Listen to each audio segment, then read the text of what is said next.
Hello. இன்னைக்கு நாம ஒரு மிக முக்கியமான ஒரு ஆழமான அலசலுக்கு உங்களை வரவேற்கிறோம். இது பல வருஷமா திரைத்துறையில உச்சத்துல இருக்கிற நடிகர் விஜய் எப்படி ஒரு அரசியல் தலைவரா உருவெடுத்திருக்காரு, அவரோட தமிழக வெற்றி கழகம் அதாவது டிவிகே கட்சியோட உதயம் எப்படி இருக்கு அப்படிங்கறத பத்தின ஒரு கம்ப்ளீட் டீப் டைவ். ஆமா, கண்டிப்பா. இது ரொம்பவே சுவாரஸ்யமான ஒரு டாபிக். இன்னைக்கு நம்மகிட்ட இருக்கிற பல்வேறு கட்டுரைகள், கள ஆய்வுகள், அப்புறம் அரசியல் குறிப்புகளை வச்சு ம் அவங்களோட தொடக்கம், அவங்க முன்வைக்கிற கொள்கைகள், முக்கியமா 2026 சட்டமன்ற தேர்தலை நோக்கி அவங்க எப்படி காய் நகர்த்துறாங்க அப்படிங்கறத விரிவா பார்க்க போறோம். கரெக்ட்.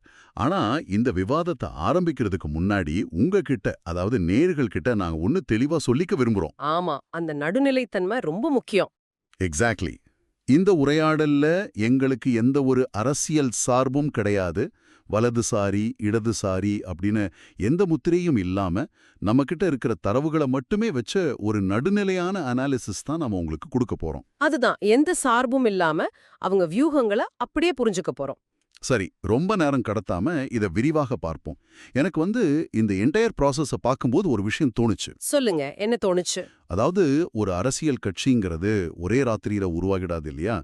இந்த விஜய் மக்கள் இயக்கம் அப்படிங்கிறது ஒரு நற்பணி மன்றமா பல வருஷமா ஒரு பேசிக் ஆபரேட்டிங் சிஸ்டம்ல, அதாவது ஒரு பழைய ஓஎஸ்ல ரன் ஆயிட்டு இருந்த மாதிரி எனக்கு தோணுது. ஒரு நல்ல ஒப்பீடு இது.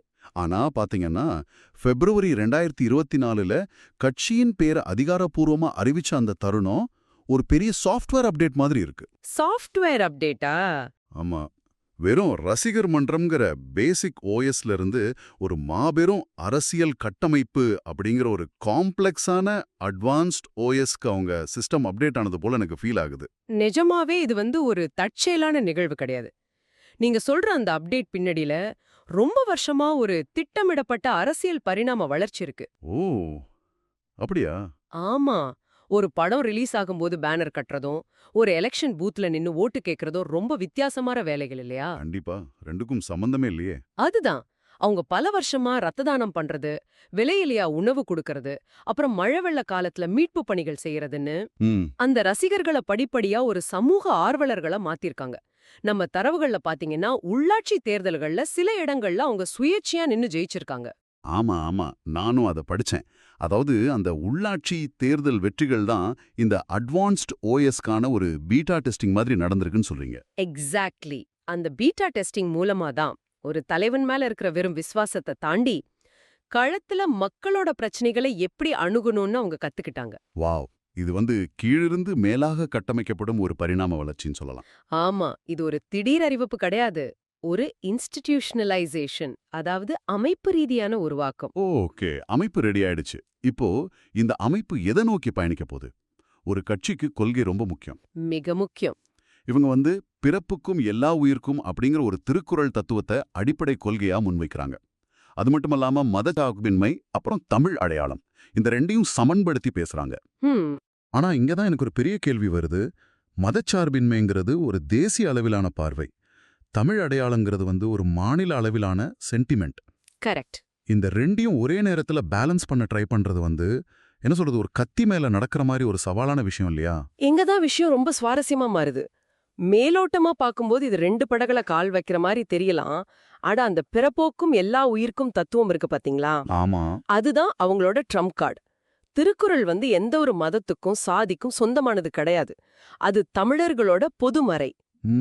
உண்மைதான். சோ அந்த தத்துவத்தை அடித்தளமா வைக்கும்போது அது ஆட்டோமேட்டிக்கா மதச்சார்பின்மைக்கும் மாநில உரிமைக்கும் நடுவுல ஒரு ஸ்ட்ராங்கான பாலமா மாறிடுது. ஓ நைஸ். எல்லாரையும் உள்ளடக்குற ஒரு ஐடியாலஜி. கரெக்ட். அவங்க கொடியில இருக்கிற குறியீடுகளை பாத்தீங்கனாலே இது புரியும். சிவப்பு நிறம் போராட்ட குணத்தையும் இடதுசாரி சிந்தனையையும் குறிக்குது. மஞ்சள் நிறம் பாரம்பரியம், மங்களம் அல்லது மையவாதத்தை குறிக்குது. ஆமா, வாகை மலர், 2 யானைகள்னு. எக்ஸாக்ட்லி. இது எல்லாத்தையும் இணைக்கிறது ஒரு பக்காவான விஷுவல் ஸ்ட்ராட்டஜி. எல்லா தரப்பு மக்களையும் ஈர்க்கக்கூடிய ஒரு பிம்பத்தை அவங்க உருவாக்குறாங்க. சரி, கொள்கைகள் ஸ்ட்ராங்கா இருக்கு, கொடியும் பறக்குது. ஆனா களத்துல வேலை செய்ய ஆட்கள் வேணுமே. கண்டிப்பா வேணும். இவங்களோட உறுப்பினர் சேர்க்கை இலக்கு 2 கோடி. இதை நான் எப்படி பாக்குறேன்னா, இது ஒரு பெரிய ஸ்டார்ட் அப் நிறுவனத்தோட யூசர் அக்விசிஷன் கேம்பெயின் மாதிரி இருக்கு. ஹா, ஆமா. நிஜமாதே வெறும் கூட்டத்தை சேர்ப்பது மட்டும் கிடையாது இது முழுக்க முழுக்க டிஜிட்டல் யுகத்தோட டேட்டா அப்புறம் என்கேஜ்மெண்ட் சம்பந்தப்பட்ட ஒரு விஷயம்னு தோணுது. நீங்க சொல்றது ரொம்ப கரெக்ட். பாரம்பரிய கட்சிகள் வந்து வீடு வீடா போய் உறுப்பினர் சேர்க்கிற ஸ்டைல் இது இல்ல. இவங்க டார்கெட் பண்றது இதுவரைக்கும் எந்த அரசியல் சார்பும் இல்லாத ஃபர்ஸ்ட் டைம் வோட்டர்ஸ், அப்புறம் காலேஜ் ஸ்டூடெண்ட்ஸ். ம், அந்த முதல் முறை வாக்காளர்கள். ஆமா, அவங்கள ஒரு வாட்ஸ்அப் மெசேஜ் மூலமாவோ இல்ல ஒரு பிரத்யேகமான செயலி மூலமாவோ ரொம்ப ஈஸியா கட்சிக்குள்ள கொண்டு வந்துடுறாங்க. ஆனா ஒரு நிமிஷம், இங்க நான் ஒரு கேள்வி கேட்கணும். கேளுங்க. சமூக வலைதளங்கள்ல லைக் போடுறதும் ஆப்ல ரெஜிஸ்டர் பண்றதும் ரொம்ப ஈஸி. ஆனா அந்த டிஜிட்டல் நம்பர்ஸ, அந்த டேட்டாவை நிஜத்துல ஓட்டுச்சாவடிக்கு வரும் வாக்குகளா மாத்துறது ரொம்ப கஷ்டம் இல்லையா? இது ஒரு வேலிடான கேள்வி. இது வெறும் ஸ்லாக்டிவிசம், அதாவது வீட்ல உட்காந்துக்கிட்டே பட்டனை தட்ட சோம்பேறித்தனமான டிஜிட்டல் அரசியலா முடிஞ்சிடாதா? பாத்தீங்கன்னா அதுதான் உங்க முன்னாடி இருக்கிற மிகப்பெரிய சவால். ஒரு லைக் வந்து ஓட்டா மாறும்னு எந்த கேரண்டியும் கிடையாது. கரெக்ட். ஆனா இந்த டேட்டாவை அவங்க எப்படி யூஸ் பண்ண போறாங்கங்கிறதுல தான் அவங்க ஸ்மார்ட்னஸ் இருக்கு. இப்ப ஒரு குறிப்பிட்ட தெருவுல எத்தனை இளைஞர்கள் ஆப் மூலமா உறுப்பினரா இருக்காங்கன்னு ஒரு அக்யூரேட் டேட்டா உங்களுக்கு கிடைச்சிடும். ஓஹோ, சோ மைக்ரோ லெவல் டேட்டா. ஆமா, அந்த டேட்டாவை வச்சு அவங்க பூத் கமிட்டிகளை ரொம்ப நேர்த்தியா டிசைன் பண்ண முடியும். இருட்டுல அம்பு விடுறதுக்கு பதிலா டார்கெட் எங்க இருக்குன்னு அந்த டிஜிட்டல் டேட்டா உங்களுக்கு காட்டி கொடுத்துரும். வாவ், அது ரொம்ப ஷார்ப்பான ஒரு மூவ். அது மட்டும் இல்லாம விஜயோட சோஷியல் மீடியா இம்பாக்ட் வந்து ஒரு டைரக்ட் கம்யூனிகேஷன் சேனலா செயல்படுது. கண்டிப்பா, எந்த ஒரு மீடியா ஃபில்டரும் இல்லாம நேரா அடிமட்ட தொண்டனோட மொபைல் ஸ்கிரீனுக்கே அவங்க மெசேஜ் போய் சேர்ந்துருது. ம், சரி, இளைஞர்களை டிஜிட்டல் மூலமா இருக்கிறது ஒரு பக்கம் இருக்கட்டும். ஆனா அரசியல்னு வந்துட்டா ஒரு நடுத்தர வயது குடும்பங்கள், முக்கியமா பெண்களோட நம்பிக்கையை வாங்குறது ரொம்ப அவசியம் இல்லையா? மிக மிக அவசியம். அது இல்லாம ஜெயிக்கவே முடியாது. இங்கதான் ஒரு விஷயத்தை பத்தி நாம பேசியே ஆகணும். 10 மற்றும் 12ஆம் வகுப்புகள்ல அதிக மார்க் வாங்கின மாணவர்களை விஜய் நேர்ல கூப்பிட்டு கௌரவிச்சார் இல்லையா? ஆமா, அது ரொம்ப பெரிய ஈவெண்ட். நம்ம தரவுகள் கூட இது ஒரு மாபெரும் சாஃப்ட் பவர், அதாவது மென்மையான அதிகாரம் அப்படின்னு சொல்லுது. ஆனா இதுல எனக்கு ஒரு சந்தேகம். என்ன சந்தேகம்? மாணவர்களுக்கு நோட்டு புத்தகம் கொடுக்கறதோ பரிசு கொடுக்கறதோ அரசியல்ல ஒன்னும் புதுசு கிடையாதே. நிறைய அரசியல்வாதிகள் அதை பண்ணிட்டு தானே இருக்காங்க. அப்படி இருக்கப்போ இது மட்டும் எப்படி ஒரு தனித்துவமான சாஃப்ட் பவர் ஆச்சு? நீங்க கேக்குறது நியாயம்தான். நிறைய பேர் இத பண்றாங்க. ஆனா அவர் அத செஞ்ச அளவுகோலும் அதுக்காக அவர் செலவிட்ட நேரமும் தான் இங்க பெரிய டிஃபரன்ஸ். டைம் ஸ்பெண்ட் பண்ணாரு. பாத்தீங்கன்னா அவர் ஒரு உச்ச நட்சத்திரம். ஆனா 13 மணி நேரத்துக்கு மேல மேடையில நின்னு வந்திருந்த அத்தனை மாணவர்களையும் நேர்ல சந்திச்சு சால்வை அணிவிச்சு அவங்க கூட உட்கார்ந்து சாப்பிட்டு போட்டோ எடுத்துக்கிட்டாரு. நான் ஒத்துக்கிறேன், அவர் நிறைய நேரம் செலவு பண்ணாரு. ஆனா இந்த ஒரு போட்டோ 50 வருஷமா வேரூன்றி இருக்கிற கட்சிகளோட விசுவாசத்தை உடைச்சு ஒரு ஓட்டா மாறுமா? அங்கதான் நம்ம ஓட்டு சைக்காலஜியை புரிஞ்சுக்கணும். அதாவது இது வந்து அந்த மாணவனை மட்டும் டார்கெட் பண்ண விஷயம் கிடையாது. அந்த மாணவனுக்கு பின்னாடி இருக்கிற ஒட்டுமொத்த குடும்பத்தையும் டார்கெட் பண்ண ஒரு சென்டிமெண்டல் மூவ். ஓ, இப்ப மத்த கட்சிகள் வந்து மிக்ஸி, கிரைண்டர்னு இலவசங்கள் கொடுக்கலாம். ஆனா ஒரு குடும்பத்தோட மிகப்பெரிய கனவு என்ன? தன்னோட அடுத்த தலைமுறையோட கல்விதான். ஆமா, கண்டிப்பா. அந்த கல்விய ஒரு பெரிய தலைவர் அங்கீகரிச்சு கொண்டாடும்போது அந்த பெற்றோர்கள் மனசுல ஒரு ஆழமான எமோஷனல் கனெக்ட் உருவாகுது. வாவ், அதாவது இத்தனை வருஷமா திரையில அவர் ஒரு ஆக்ரோஷமான ஆக்ஷன் ஹீரோவா பார்த்த குடும்பங்களுக்கு இது மூலமா அவர் ஒரு அமைதியான பொறுப்பான ஆளுமையா காட்டுறாங்க. எக்ஸாக்ட்லி. இத வந்து நாம பிம்ப மறுசீரமைப்பு, அதாவது இமேஜ் ரீபிராண்டிங்னு சொல்லலாம். ஒரு நடிகன் அரசியலுக்கு வந்தாலே இவனுக்கு என்னப்பா தெரியும் அப்படின்னு ஒரு பொதுவான விமர்சனம் வரும் இல்லையா? ஆமா, எப்பவுமே வர்றதுதான். அந்த விமர்சனத்தை தான் இந்த ஈவென்ட் மூலமா அவர் உடைச்சிருக்காரு. ஏன் பிள்ளைக்காக இவர் இவ்ளோ நேரம் பொறுமையா நிக்கறாரே அப்படிங்கிற உணர்வு ஒரு லாங் டேர்ம் இன்வெஸ்ட்மெண்ட். குடும்ப வாக்காளர்களை கவர இது ஒரு சூப்பரான ஸ்ட்ராட்டஜி. இது நிஜமாவே ரொம்ப நுணுக்கமான ஒரு விஷயம் தான். ஸோ இதுவரைக்கும் நம்ம பார்த்த இந்த அடித்தளம், கொள்கை, கட்டமைப்பு, அப்புறம் இந்த சாஃப்ட் பவர் இமேஜ், இது எல்லாமே 2026 அப்படிங்கிற அந்த இறுதி இலக்கு நோக்கி தான் போயிட்டு இருக்கு. ஆமா, 2026 சட்டமன்ற தேர்தல் தான் அவங்களோட ஒன் அண்ட் ஒன்லி டார்கெட். நீங்க கற்பனை செஞ்சு பாருங்க, இதை நான் ஒரு செஸ் விளையாட்டு மாதிரி பார்க்கறேன். செஸ் போர்டு சொல்லுங்க. 2 பேர் மட்டுமே பல தசாப்தங்களா எதிரெதிர் திசையில உட்கார்ந்து விளையாடிட்டு இருக்கிற ஒரு செஸ் கேம். களத்துல கருப்பு மற்றும் வெள்ளை காய்கள் மட்டுமே இருக்கு. ஓகே. இப்போ திடீர்னு சம்பந்தமே இல்லாத ஒரு புது கலர்ல காய்களோட 3வது ஆட்டக்காரர் ஒருத்தர் அந்த செஸ் போர்டுக்குள்ள நுழைஞ்சா எப்படி இருக்கும்? தமிழ்நாடு அரசியல் களத்துல டிவிகேவோட என்ட்ரி அப்படிதான் எனக்கு தோணுது. ஒரு தேர்ட் ஆல்டர்னேட்டிவ், அதாவது 3வது மாற்று. ரொம்ப ஆப்டான உதாரணம் இது. ஆனா பாத்தீங்கன்னா, ஒரு செஸ் போர்டுல மொத்தம் 64 கட்டங்கள் தான் இருக்கும். ஆமா. அந்த 3வது ஆட்டக்காரர் வெளியில இருந்து புதுசா கட்டங்கள கொண்டு வர முடியாது.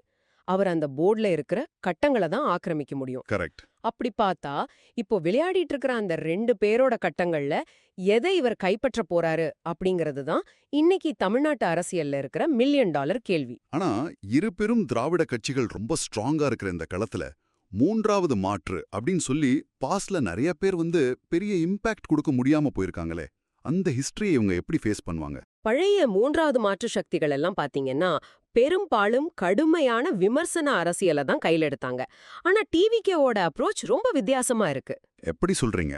அவங்க நேரடியா எந்த ஒரு தலைவரையும் தனிப்பட்ட முறையில தீவிரமா தாக்கல. அதுக்கு பதிலா தங்களுக்குன்னு ஒரு பாசிட்டிவ் வோட் பேங்க உருவாக்க ட்ரை பண்றாங்க. கொள்கை அளவுல மட்டும் முரண்படுறாங்க. ஆமா, கொள்கைகளை பேசுறாங்க, ஆனா பர்சனல் அட்டாக்ஸ் பண்றத தவிர்க்கறாங்க. அது மட்டும் இல்லாம புதுச்சேரியிலயும் அவங்க கவனம் செலுத்துறத பார்த்தா, இது வெறும் ஒரு எலெக்ஷனுக்கான மூவ் கிடையாது, இது ஒரு லாங் டேர்ம் பிளான். கண்டிப்பா. சோ இன்னைக்கு நாம ரொம்ப ஆழமா நிறைய விஷயங்களை அனலைஸ் பண்ணியிருக்கோம். ஆமா, பல வருஷமா ஒரு சமூக அமைப்பா இருந்த விஜய் மக்கள் இயக்கம் எப்படி ஒரு மெகா சாஃப்ட்வேர் அப்டேட் வாங்கி தமிழக வெற்றி கழகமா மாறியிருக்குன்னு பார்த்தோம். கரெக்ட். பிறப்புக்கும் எல்லா உயிருக்கும் அப்படிங்கிற தத்துவம் மூலமா எந்த முரண்பாடும் இல்லாம ஒரு பேலன்ஸ்டு கொள்கையை வச்சிருக்காங்க. அப்புறம் டிஜிட்டல் ஆப் மூலமா 2 கோடி உறுப்பினர்கள்ங்கிற டார்கெட்டை ஒரு ஸ்டார்ட் அப் பாணியில சேஸ் பண்றாங்க. முக்கியமா அந்த சாஃப்ட் பவர். எக்ஸாக்ட்லி. மாணவர்களை கௌரவிச்சதன் மூலமா ஃபேமிலி ஆடியன்ஸ் கிட்ட ஒரு ரெஸ்பான்சிபிள் இமேஜை பில்ட் பண்ணிருக்காங்க. இது எல்லாமே 2026க்கான பக்காவான பிளானிங். நம்ம கிட்ட இருக்கிற டேட்டாவெல்லாம் தொகுத்து பார்க்கும்போது ஒரு விஷயம் தெளிவா புரியுது. இது வெறும் சினிமா கவர்ச்சியை மட்டும் நம்பி வந்த பழைய காலத்து அரசியல் கிடையாது. இது டேட்டா ட்ரிவன், அதாவது தரவுகளின் அடிப்படையில இயங்குற ஒரு மாடர்ன் அரசியல் வியூகம். ரொம்ப சரியா சொன்னீங்க. எல்லாமே தற்போதைக்கு திட்டமிட்டபடி பக்காவா நடக்கிற மாதிரி தான் தெரியுது. கட்சி ஆரம்பிச்சாச்சு, கொள்கை ரெடி, கொடியும் பறகுது. ஆனா 2026 தேர்தல் களம் நெருங்கும்போது தான் உண்மையான சவால் ஆரம்பிக்கும். நேர்களே, நீங்க கொஞ்சம் சிந்திச்சு பாருங்க. நாங்க முன்னாடி சொன்ன மாதிரி அந்த செஸ் போர்டுல புது கட்டங்கள் எதுவும் கிடையாது. ஆமா, இருக்கிற கட்டங்கள் எல்லாம் பிடிக்கணும். அப்படின்னா பல தசாப்தங்களா தமிழ்நாட்டுல ஸ்ட்ராங்கா வேரூன்றி இருக்கிற எந்த பாரம்பரிய கட்சியோட வாக்கு வங்கிய இந்த புது சக்தி நேரடியாக பாதிக்க போகுது. அந்த இளைஞர்களோட டிஜிட்டல் என்கேஜ்மெண்ட் உண்மையாவே ஓட்டா மாறுமா? ஆழமா பதிஞ்சிருக்கிற கள நிலவரம் யாருக்கு சாதகமா அமையும்? இந்த சுவாரஸ்யமான ஒரு புதுரான கேள்வியோட இன்னைக்கு நம்ம ஆழமான அலசல் நாங்க நிறைவு செய்றோம். இந்த தரவுகளை வச்சு நீங்களும் யோசிச்சு பாருங்க. கண்டிப்பா. எங்களோடு இணைந்து இந்த பயணத்தில் பங்கேற்றதற்கு உங்களுக்கு ரொம்ப நன்றி. மீண்டும் ஒரு சுவாரஸ்யமான